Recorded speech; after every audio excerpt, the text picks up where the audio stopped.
Oh, it was lovely.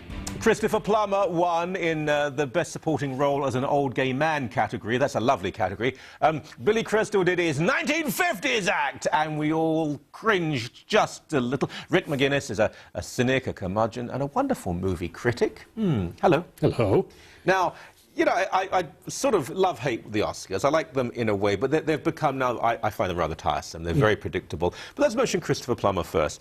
He is a fine actor. Yes. And he had class. But he didn't win this for his role. He won this because he's old and he played a gay man. Yeah, well, it's the Philadelphia effect. Yeah. You know, basically, if you play either... It used to be just if you played someone who was handicapped, mentally or physically. Now, gay works as well as physically or mentally handicapped. Think about that for a second. It does not, you know, it's not actually a wonderful thought. But nonetheless, that's the way Hollywood works. Yeah. I suppose, I don't know if anybody's ever won by playing another race. I don't think that's even possible. Well, that would be...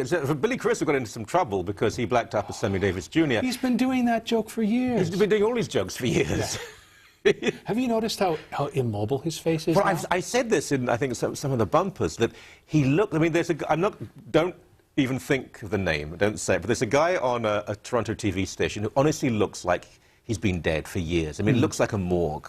But Billy Crystal like this now. I mean, I think he was a very talented fella, but he looks like he's dead. Yeah, well, some of the chatter I read was that some people were more put off by what they called his dead skin mask. Yeah. Ed Gein-like. Yeah, it is a bit Silence of the Lambs. You know, I've eaten you and sewn your face onto mine. Well, it was like a Klingon forehead he had. It didn't move. It was like a prosthetic piece. Yeah. It wasn't as political as it has been in the past. No. There weren't too many speeches about global warming. Well, no, because that's been played out, and I think they know not to bore people to death with this kind of thing. I mean, they are in show business. They do actually have an ability to read their audience, and at this point, the audience would be even more bored than they already are if they had to endure that sort of thing. So as a result, it was just, as far as I can tell, an exceedingly tedious show. Yeah. Any surprises for you? No, not really. This whole thing, having 9 films nominated for Best Film, good or bad, I really can't tell. What it did in the end is it took an already very weak roster of films and watered it down to the point where, I mean, The Artist won, but it was only because the vote was so split up. Everybody who's a member of the Academy, for the most part, they'll vote along their professional lines. Whatever agency or production company or studio they work for, they will vote for their entry in that category. And the rest of them, I guess, you know, the retired, the seniors, the old people, the retired professionals who make up a huge chunk of the Academy voting roster, looked at The Artist, and come on, what are they going to think? A wonderful film, you know, a gentle, sentimental, basically a silent rewrite of A Star is Born, made by French people, with a dog.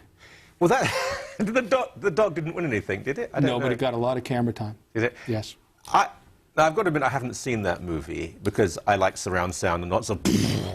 But it seemed to me that a lot of self-congratulation. It's very internal. It's very esoteric here. This is about us. It's about us. It's about our past. Well, it's about pastiche culture, which is what we've turned into at this point. I mean, if you just look down the nominations, there was a film nominated for Best Actor called A Better Life.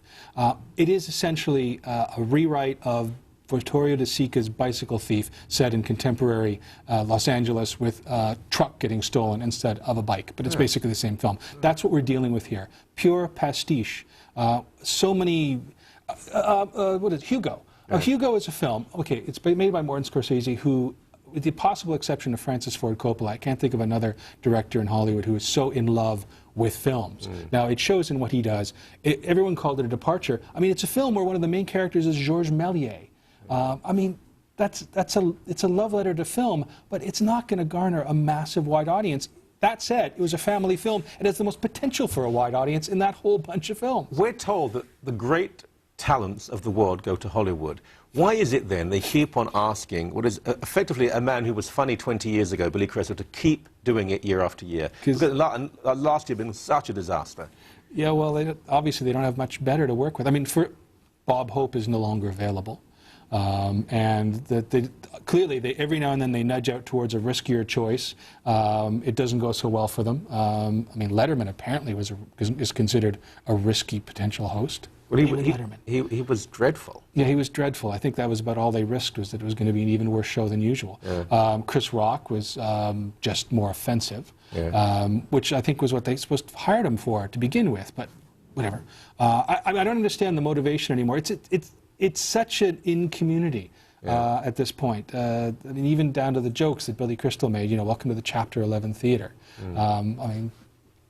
Sacha Baron Cohen, Yes. spilling the ashes of a North Korean dictator. Yes, I mean, on Ryan Seacrest. not particularly funny for him, but it was amusing.